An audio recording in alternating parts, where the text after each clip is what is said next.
네, 안녕하세요. 오늘은 온라인 강의로 제6강 비즈니스의 기본 인적 자원 관리에 대한 이야기를 나누어 보도록 하겠습니다. 우선 전체적인 강의 일정을 보면 오늘 아, 이 클래스 온라인 강의가 진행되고요. 다음 시간에 인적 자원 관리 2에 대한 이야기를 나누게 되겠습니다. 네, 인적 자원 관리 원 부분에서 오늘 강의 부분은 HR에 대한 이야기, 전략적 인적 자원 관리란 무엇인가, 직무 관리란 무엇인가, 인적 자원 관리에 대한 구체적인 인적 자원 확보, 성과 관리, 보상 관리에 대한 이야기를 나누게 되겠습니다. 이어서 다음 시간에는 인적 자원 개발, 직원 관계 및 노무 관리 등에 대한 이야기를 나누게 되겠습니다. 따라서 인적 자원 관리 부분은 2일차로 강의가 된다는 것을 참조하면 되겠습니다. 우선 HR이란 무엇인가라고 우리가 생각해 볼 수가 있습니다.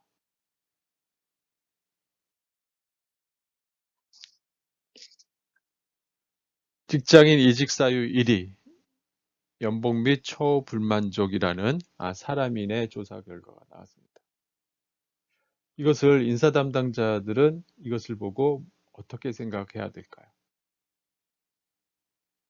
예를 들어서 우리 회사의 이직 사유가 무엇인지, 아니면 우리 회사가 종업원들이 좀 더 안정되고 지속 가능하게 근무할 수 있는 부분이 무엇인지를 이러한 조사 결과를 보고 우리 회사에 대입해서 보는 것이 인사 담당자, 그 직무를 수행하고 있는 사람들이 해야 될 일이 아닌가 싶습니다. 아니면 질문해야 될 부분이 아닌가 싶습니다.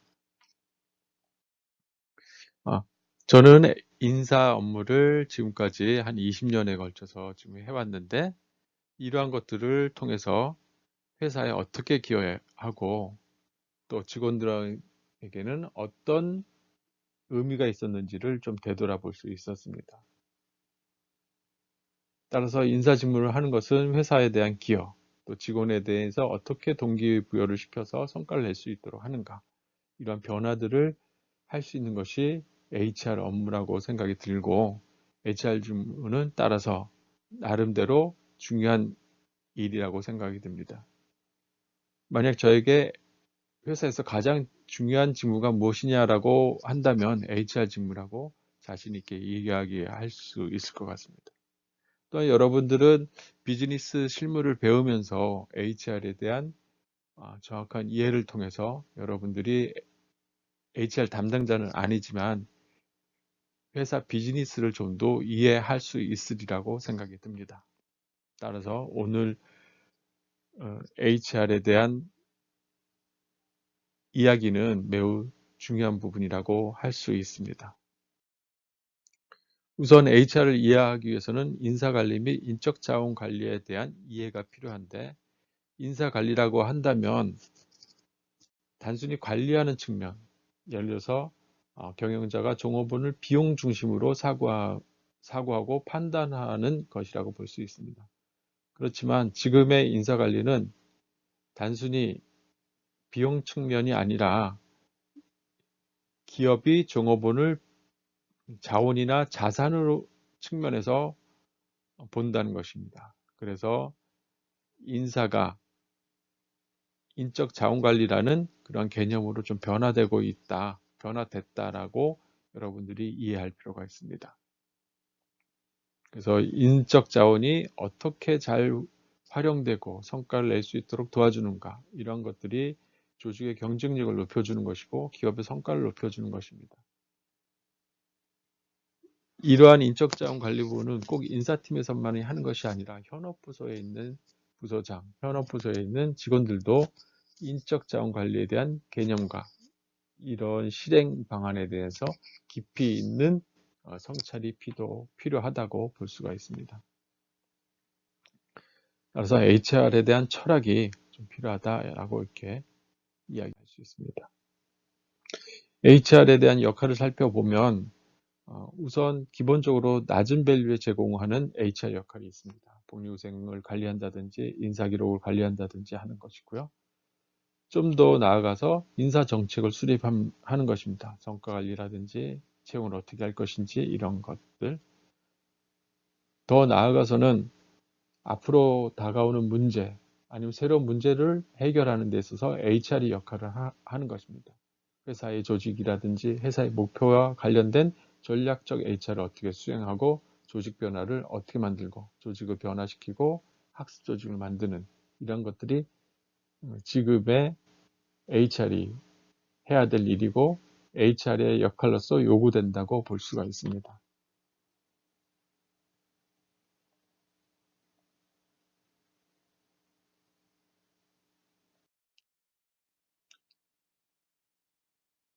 인적자원 직무를 나누어서 살펴보면 다음과 같습니다. 우선 인사기획 및 인적자원의 확보와 준비와 관련된 직무가 있을 수 있습니다. 다음으로는 성과관리 및 보상에 대한 직무, 또한 인적자원 개발에 대한 직무, 마지막으로 직업 및 노무관리 직무로 이렇게 나누어 볼 수 있습니다. 그래서 인적자원 직무는 하나로서 이루어지는 것이 아니라 이렇게 좀 나누어서 볼 수 있고요.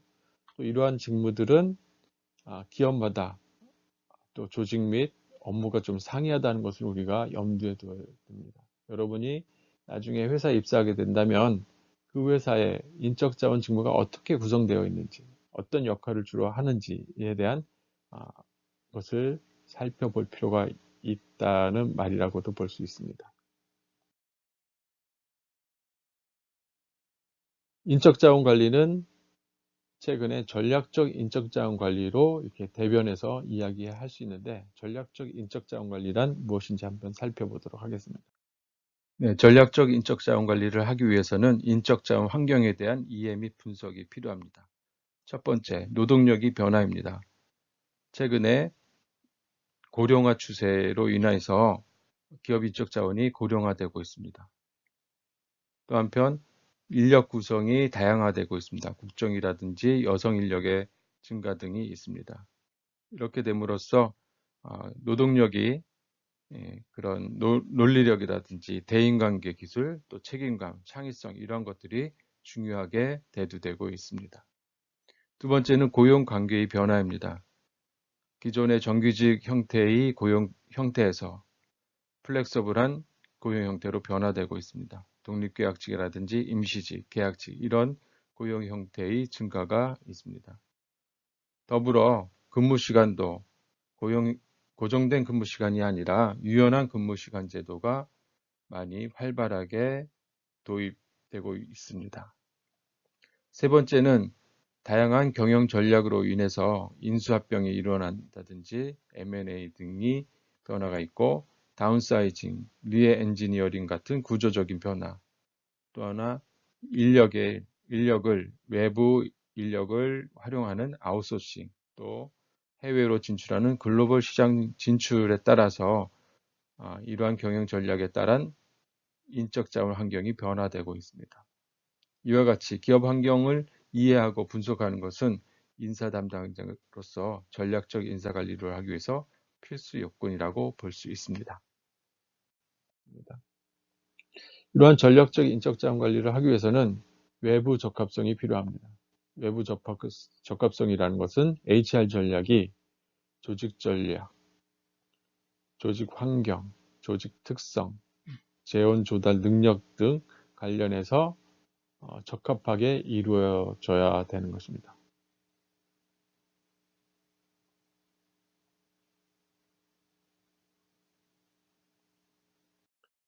또 한편 외부 적합성뿐만 아니라 내부 적합성을 가져야 됩니다.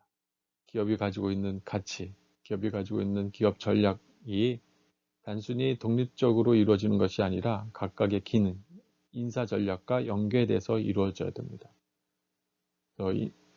이런 것이 각각의 인사 직무, 모집 선발이라든지 평가, 경력 개발, 보상과 연계되어야 합니다. 이것이 내부 적합성이라고 볼 수가 있습니다.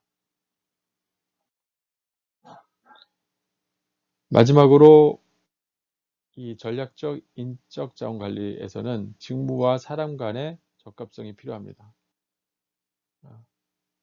직무에서 요구되는 사항이 있고 직무의 특성이 있습니다. 직무에 대해서 요구되는 부분과 사람이 가지고 있는 지식, 기술, 태도가 매치가 되는지, 업무를 수행할 수 있는 능력이 있는지, 또 직무의 특성과 사람이 가지고 있는 특성, 요구 이런 것들이 잘 매치가 돼서 업무를 수행할 수 있는 동기부여가 되는지에 대한 검토가 필요한 것입니다. 이런 것을 하는 것이 HR의 중요한 역할이라고 볼 수 있고, HR은 따라서 직무와 사람에 대한 관심, 직무와 사람에 대한 연구, 직무와 사람에 대한 이해가 필요하다고 볼 수가 있습니다. 이러한 인사 전략 수립에 있어서 인사 전략은 경영 전략에 대한 이해, 그 다음에 조직 역량에 대한 분석, 또 현 인사 제도에 대한 분석을 통해서 경영 이슈가 파악되고, 이러한 경영 이슈가 HR 이슈로 나와서 새로운 인사 전략을 만들어 가는 것이라고 볼 수 있습니다.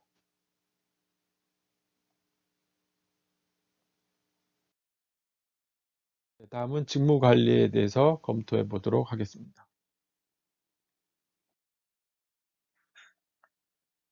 네, 이번에는 직무 관리에 대해서 알아보도록 하겠습니다. 직무 관리란 체계적인 직무 분석을 바탕으로 해서 직무를 분류하여 직무 설계, 나아가 조직을 설계하고 각 직무가 지니는 상대적 가치를 직무 평가하여 각종 인사관리에 합리적으로 활용하는 전체적인 과정을 직무 관리라고 볼 수 있습니다. 직무 분석은 직무 기술서와 직무 명세서를 도구하게 되고, 직무 분류는 직무 설계, 인력 선발, 인사평가, 이동과 승진, 교육 훈련 및 역량 개발에 활용하게 된다고 볼 수가 있습니다. 직무는 조직 구성원이 수행해야 할 유사한 가업들이 모인 하나의 일의 범위라고 볼 수 있습니다. 기업은 종업원들이 직무를 효율적으로 수행하도록 관리해야 하는데, 이러한 것이 인사의 역할이라고 볼 수 있습니다. 직무를 효과적으로 이해하기 위해서는 구체적으로 어떤 일을 하는가, 직무에서 요구되는 자질과 능력은 무엇인가, 또 직무의 특성과 장단점은 무엇인가, 향후 전망은 무엇이 어떠한가, 이런 것을 통해서 우리가 직무를 이해할 수 있습니다. 여러분이 HR 직무뿐만 아니라 다른 직무에 대해서 혹시 관심과 이해를 하고 싶다면 이러한 질문을 한번 해보는 거죠. 또한 이러한 직무 분석을 하기 위해서는 직무에 대한 자세한 정보를 얻는 프로세스가 필요합니다. 이러한 직무 분석 방법으로는 자료를 조사하고 또는 현장의 경험, 예를 들어서 인턴이라든지 이런 경험들을 해볼 수 있고, 또 간접 경험 또는 실무자 인터뷰, 산업별 직무 파악 등을 통해서 직무 분석을 해볼 수가 있습니다. 직무 분석에 있어서 중요한 두 가지 양식이 있는데, 직무 기술서입니다. Job Description이죠. 직무 분석의 결과로 얻어질 직무의 내용 및 성격 등에 대해서 기술한 정보라고 볼 수 있습니다. 모집 및 배치에 활용되기도 합니다. 그래서 채용 공고에 보면 직무 기술서를 우리가 볼 수가 있습니다. 다음은 직무 명세서입니다. 직무 명세서라고 한다면 직무의 내용 및 특성과 관련해서 그 직무 담당자의 직무 수행에 요구되는 자질과 능력을 나타내주는 문서라고 볼 수 있습니다. 여기에서는 우리가 이 직무를 수행하는 자격 요건을 보여준다라고 보면 되겠습니다. 영어 표현으로 보면 job specification으로 되어 있죠. 우리가 흔히 말하는 스펙이라는 것이 직무 명세서입니다. 그래서 어떤 직무에 대한 스펙이 필요하다 할 때 이 직무 명세서를 보면 우리가 그 내용을 볼 수가 있는 것입니다. 다음은 직무 기술서에 대한 사례입니다. 인사 조직 직무라고 한다면 개요가 나와 있고 세부 직무가 나와 있고 업무 내용이 나와 있죠. 직무 요건에는 지식, 기술, 직무 관련한 경험, 또는 경력 등이 나와 있습니다. 네.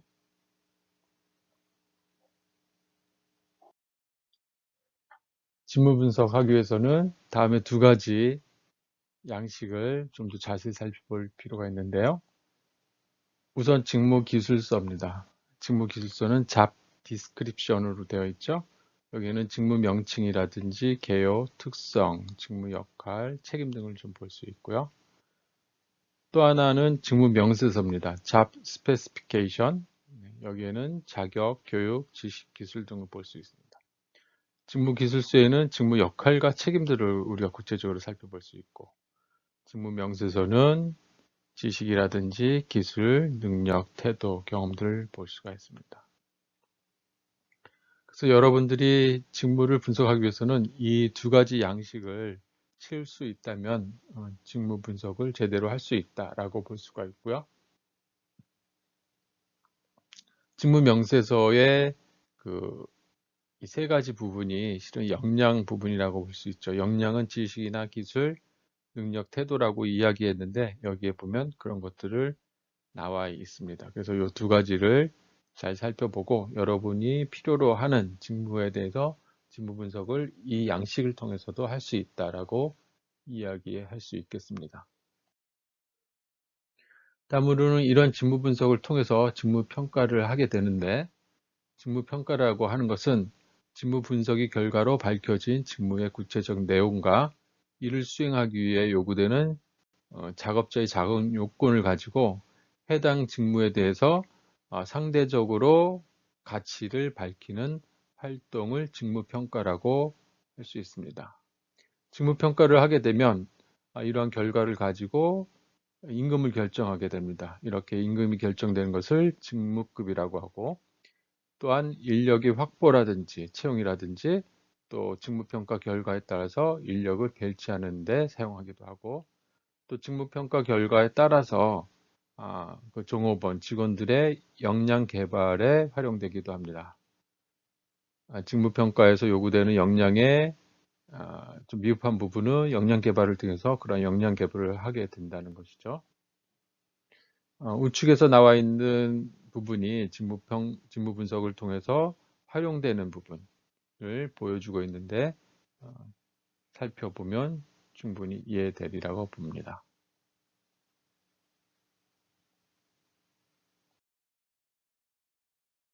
네, 다음은 인적 자원 확보 어떻게 할 것인가 관련돼서 이야기를 나누어 보도록 하겠습니다.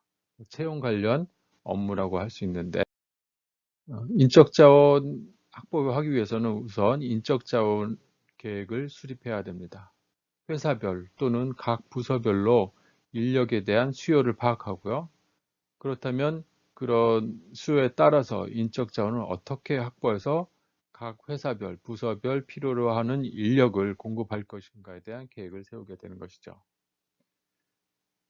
구체적으로 채용 관리에 있어서는 인적 자원을 모집하는 부분, 계획하고 실시하고 또 평가하는 부분, 또 인적 자원을 선발 관리하는 부분, 계획하고 실시하고 평가하는 부분으로 나누어 볼 수가 있습니다.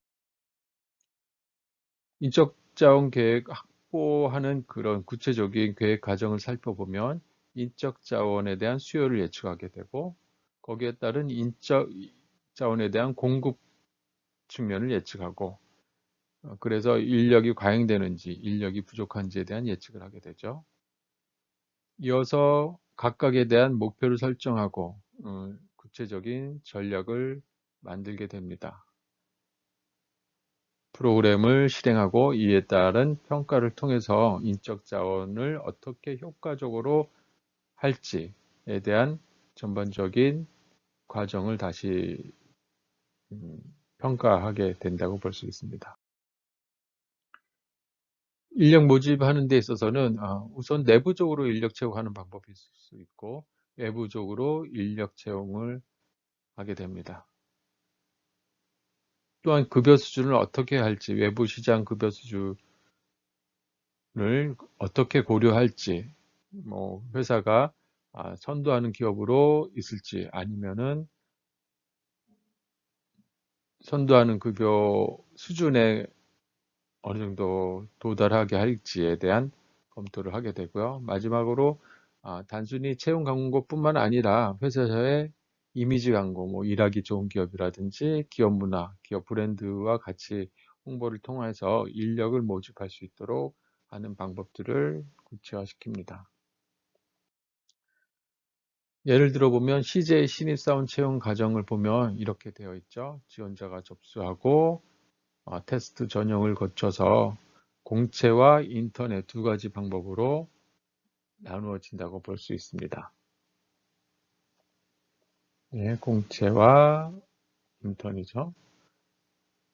네.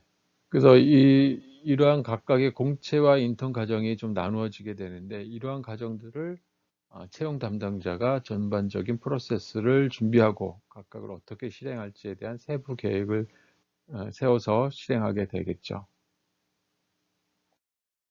네, 이번에는 채용 프로세스에 대해서 한번 살펴보도록 하겠습니다. 입사자 입장에서 보면 이런 이력서를 준비하게 되고 그 다음에 구인 광고를 보고 이제 채용을 준비하게 되죠. 네. 그런데 회사 입장에서 보면은 좀 다르다고 하는 것이죠. 일단 회사 입장에서는 음, 회사 안에서 일단 필요한 인력들에 대해서 검토를 하게 됩니다. 그 다음에 검증할 수 있는 사람을 찾아보고 주변에서 추천을 받기도 하고 그 다음에 채용 공고라든지 이런 것들을 하게 된다고 하는 것이죠. 그래서 완전히 구직자 입장과 구인자, 채용팀의 입장은 완전히 좀 바뀌어 있다라고 보는 것이 좀 맞는 판단이다라고 볼 수가 있습니다. 다음은 성과 관리, 무엇을 어떻게 할 것인가에 대해서 좀 살펴보도록 하겠습니다. 회사에서 일한다는 것은 어떤 성과를 내는 것이고, 그렇다면 어떤 사람이 어떤 성과를 냈는지, 어떤 사람이 좋은 성과를 냈는지에 대한 평가가 필요하다고 볼 수 있네요. 성과 관리란 관리자들이 혹은 상사가 종업원들이 직원들이 수행한 활동과 그 결과에 대해서 조직 목표에 얼마나 기여했는지를 확인하는 과정을 성과 관리라고 할 수 있습니다. 이러한 성과 관리에는 두 가지가 있는데요. 개인 평가와 조직 평가. 개인 평가에는 업적 평가와 역량 평가로 나누어진다고 볼 수 있습니다. 또 하나 이러한 성과 관리에 대한 결과는 보상 관리, 급여라든지 기타 성과에 대한 금전적 보상, 또는 비금전적 보상을 결정하게 되고요. 또 성과에 따라서 승진에 적용될 수도 있고, 또 성과 결과를 보고 교육이나 개발이 필요한 부분이 있다면 교육 개발에 적용하기도 한다고 볼 수 있습니다. 따라서 성과 관리는 그냥 성과 관리로 끝나는 것이 아니라 다양한 부문에 적용되고 있다, 결과로 반영되고 있다는 것이 중요한 포인트라고 볼 수가 있습니다.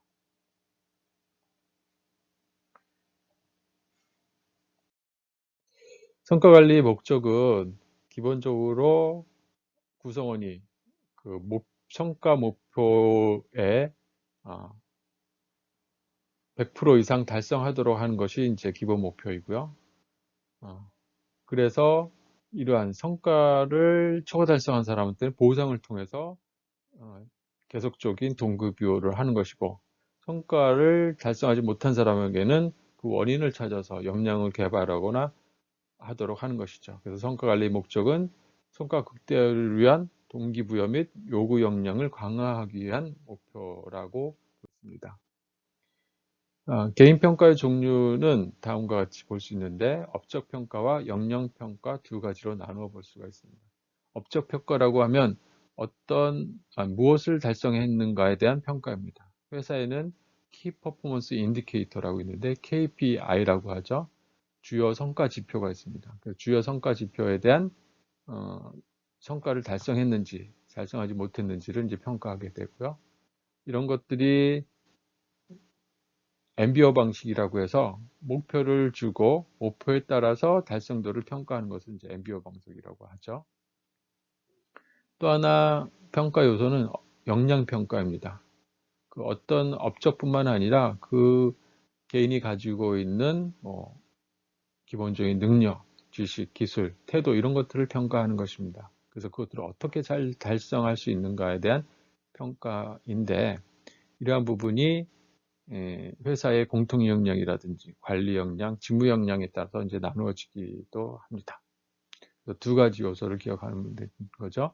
업적에 대한 평가와 역량 평가가 있다. 개인의 평가는 이렇게 이해하면 좋을 것 같습니다.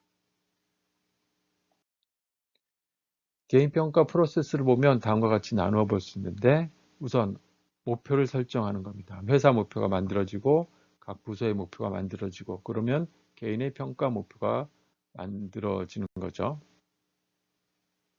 그 다음에 상사와 같이 상사가 이제 개인별로 업무 지도를 한다든지 중간 점검 혹은 코칭 과정을 통해서 그 개인이 성과를 잘 달성할 수 있도록 도와주기도 하고 지도해 주기도 합니다. 그 다음에 마지막으로 평가가 실시되는 거죠.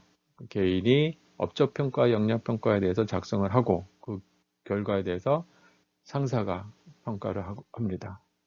이러한 평가가 다 끝나면 적절한 보상과 피드백을 통해서 개인이 성과에 대한 보상을 해주고 또 필요한 부분은 교육하도록 해주는 과정이 전체적인 프로세스라고 볼 수 있습니다. 그래서 역량 개발 또는 보상 승진을 통한 동기부여를 한다라고 이해하면 좋을 것 같아요. 이러한 평가에는 몇 가지 이제 오류가 발생하게 되는데 예를 들어서 어떤 사람이 스펙이 좋다. 그러면 일을 더 잘할 것이다라고 하는 그러한 뭐 잘못된 주관적인 오류가 발생할 수 있습니다. 이러한 것을 통해서 뭐 중심화 현상이라든지 뭐 관대하게 한다든지 뭐 양극화 현상이 발생할 수 있는데 이러한 인사평가에 대한 오류가 있다는 것 이것을 먼저 인지할 필요가 있고 인사팀에서는 이러한 평가자에 대해서 이러한 오류에 대한 교육을 시킨다든지 객관적인 평가를 할 수 있도록 하고 또한 평가자는 이러한 오류를 인지하고 좀 더 객관적인 평가가 될 수 있도록 노력하는 것 또한 시스템을 만드는 것 이것이 이제 중요하다고 볼 수 있습니다.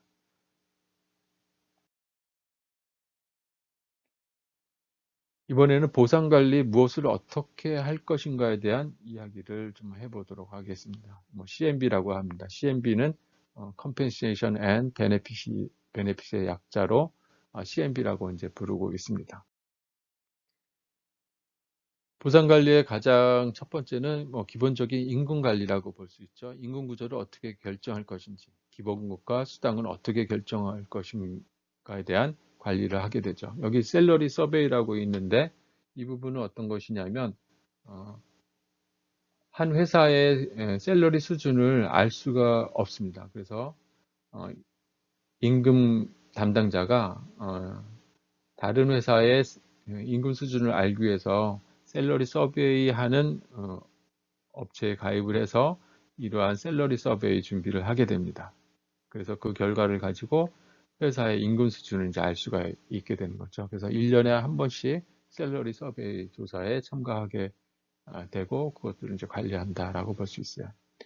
또 하나는 기본적인 임금뿐만 아니라 공헌에 대한 보상, 인센티브에 대한 것을 어떤 체계로 가져갈 것인가에 대한 그런 결정이 좀 필요하다고 볼 수 있습니다.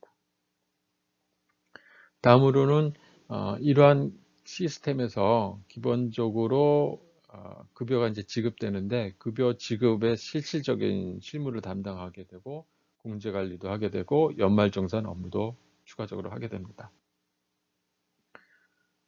추가로 이제 복리후생 부분에 법정 복리후생과 비법정 복리후생, 선택적 복리후생 등을 관리하게 되겠습니다. 임금 결정이 어떤 기준에 의해서 결정될까요? 네, 한번 그것에 대해서 생각을 해보도록 하겠습니다.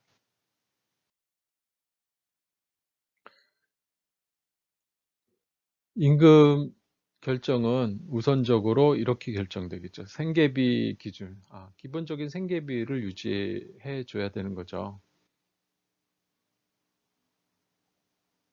또 다른 것은 회사가 지불 능력이 있어야 되는 것이죠. 무조건 많이 줄 수도 없고 네, 회사의 수익성이라든지 생산성을 고려해서 임금 수준이 결정될 것입니다. 또 다른 한 가지는 물가 수준에 의한 결정입니다. 물가가 계속 오르는데 임금은 그대로다 한다면 결과적으로는 임금이 줄어드는 효과가 있겠죠. 그래서 물가 수준에 적절하게 주는 것이 이제 기본적으로 필요한 부분이고요. 또 하나 마지막으로는 동일 노동, 동일 임금을 준다든지 아니면은 노동시장의 임금 수준을 고려해서 경쟁사의 임금 수준을 고려해서 임금 수준을 결정하는 것이 필요합니다. 그래서 임금 수준은 생계비, 지불 능력, 물가 수준뿐만 아니라 다른 회사와 비교해서 임금 수준을 어떻게 결정할 것인가 하는 것이 중요한 요소라고 볼 수가 있습니다. 임금 체계를 본다면 연공급과 직무급, 성과급으로 나누어 볼 수 있는데 연공급이라고 한다면 기본적으로 연수에 따라서 급여가 순차적으로 올라가는 것을 연공급 또는 다른 말로 하면 호봉제라고 합니다. 호봉제는 1년에 뭐 1호봉 또는 2호봉으로 정해져서 임금 테이블을 만들어서 연수에 따라서 임금을 올려서 주는 것을 이제 호봉제라고 해서 연공급과 호봉제는 뭐 같은 의미라고 이해하면 되겠습니다. 한편 직무급은 우리가 직무 분석, 직무 평가에서 이야기했듯이 직무 평가에 따른 각각의 직무에 대한 샐러리 수준을 달리해서 하는 것을 직무급이라고 볼 수가 있습니다. 성과급은 연공급 또는 호봉제와 대비되는 개념으로 성과에 따라서 임금을 차등 적용해서 주는 것을 성과급이라고 합니다. 개인 성과급이라고도 하는데 이러한 것은 각각의 장점 및 또는 단점이 가지고 있습니다. 그래서 회사가 가고자 하는 방향 또는 회사의 기업 가치, 회사의 기업 문화에 따라서 연공급으로 갈지 아니면 성과급으로 갈지 아니면은 연공급과 성과급을 혼합한 형태로 갈지에 대한 임금 체계에 대한 구성, 시스템을 만드는 것이 인사 담당자의 중요한 역할이라고 볼 수가 있습니다. 네, 이번에는 인건비에 대해서 이야기를 나누도록 하겠습니다. 아래 표를 보면 통상임금, 평균임금, 보수비용, 인건비 이렇게 나누어져 있죠. 통상임금이라고 한다면 기본급에다가 월 통상적으로 받는 것을 이제 통상임금이라고 하고 평균임금은 통상의 급여에다가 상여급여라든지 임금성 복리후생비를 포함한 것을 이제 평균임금이라고 합니다. 통상임금은 재수당을 계산할 때 이제 사용되는 기본 개념이고 평균임금은 퇴직금을 지급할 때 사용되는 그런 이름이라고 보시면 되겠어요. 그 다음에 보수비용이라고 한다면 이런 급여 외에 사용자가 부담하는 뭐 4대 보험이라든지 그런 것까지 포함된 개념이고 추가적으로 회사 측 입장에서의 인건비라 한다면 이러한 보수비용에 더해서 비용성 복리후생 또는 채용이라든지 교육비에 들어간 모든 개인에 대한 비용이 총괄된 것을 인건비다라고 이해하면 되겠습니다. 네, 이번에는 직무 성과급에 대한 연봉 결정 요소를 살펴보도록 하겠습니다. 연봉은 다음 네 가지 요소가 유기적으로 연결돼서 결정되는데요. 우선 각 직무를 반영하고 있는 직무의 시장 가치를 기준으로 해서 결정이 됩니다.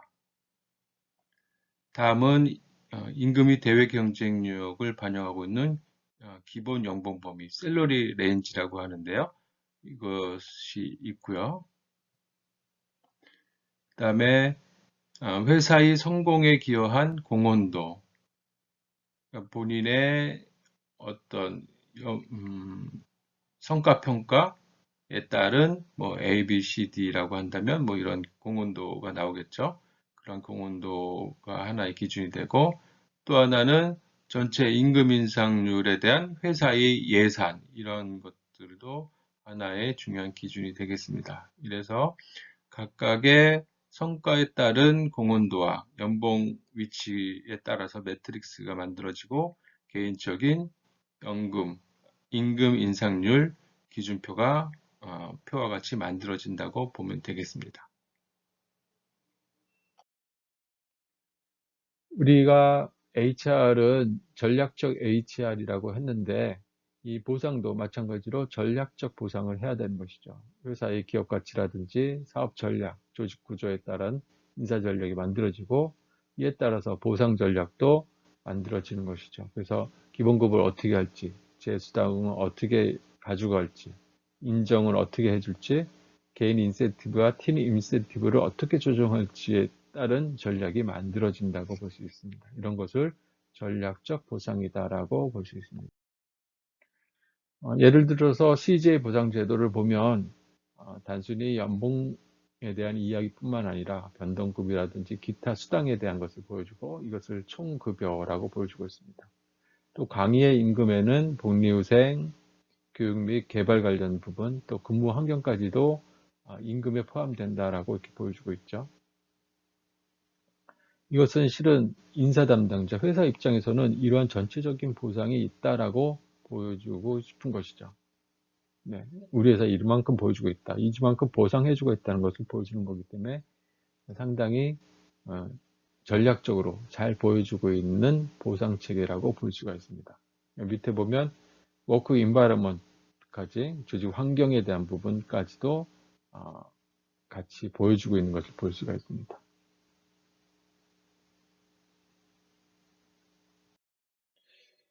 끝으로 복리후생 부분은 법적 복리후생 제도가 있습니다. 산업재해가 발생했을 때 어떻게 보상해 주는가, 또 국민 건강에 대한 보험, 또 고용보험, 실업급여를 받는 부분, 또 국민연금에 대한 부분 이런 것들이 있고 이러한 부분은 법적 복리후생 제도이기 때문에 회사가 일부분 보존을 해주고 또 의무적으로 가입을 해야 되는 부분이라고 볼 수 있습니다. 일반적으로 4대 보험이라고 하는 것이 이것이고요. 그 다음에 비법정 복리후생은 이 4대 보험을 제외한 것으로 회사가 임의적으로 선택해서 할 수 있는 부분이다. 예를 들어서 휴가 관련 복리후생 제도가 있을 수 있고 건강 관련해서 국민건강보험에서 지원되지 않는 의료비 지원이라든지 체력 단련비라든지 단체 보험을 한다든지 하는 방법이 있을 수 있고, 주택 관련 지원제도, 또 자기개발 관련 지원제도, 기타 복리후생제도를 운영하기도 합니다. 이것은 각 기업의 사정 혹은 환경, 기업 문화에 따라서 제도가 좀 다양하게 이루어지고, 또 어떤 경우에는 이 모든 제도를 다 주는 것이 아니라 개인이 선택해서 필요한 부분을 선택해서 지원해주도 하는 선택적 복리후생 제도를 이용하기도 합니다. 다른 말로 하면 카페테리아식 프로그램을 운영하기도 하는데 이런 것이 이제 CMB 담당자, 보상 관리자가 해야 될 일이라고 볼 수 있습니다. 지금까지 인적 자원 관리 첫 번째 HR에 대해서 좀 알아봤고 전략적 인적 자원 관리, 직무 관리, 인적 자원 관리, HRM에 대해서 살펴보았습니다. 다음 시간에는 인적 자원 관리 두 번째 이야기, 인적 자원 개발 HRD, 직원 관계 및 노무 관리, HR 핵심 역량, HR 직무 검토를 해보도록 하겠습니다. 관련하여 취업 실전 전략을 참조하면 오늘 한 이야기에 대한 추가적인 사항들을 참조할 수 있습니다. 기회가 되면 참조해 보길 바라겠습니다. 오늘 수업 관련 질문은 이클래스 또는 카페에 올려주시기 바랍니다. 오늘 수업은 이것으로 마치도록 하겠습니다. 수고 많으셨습니다. 감사합니다.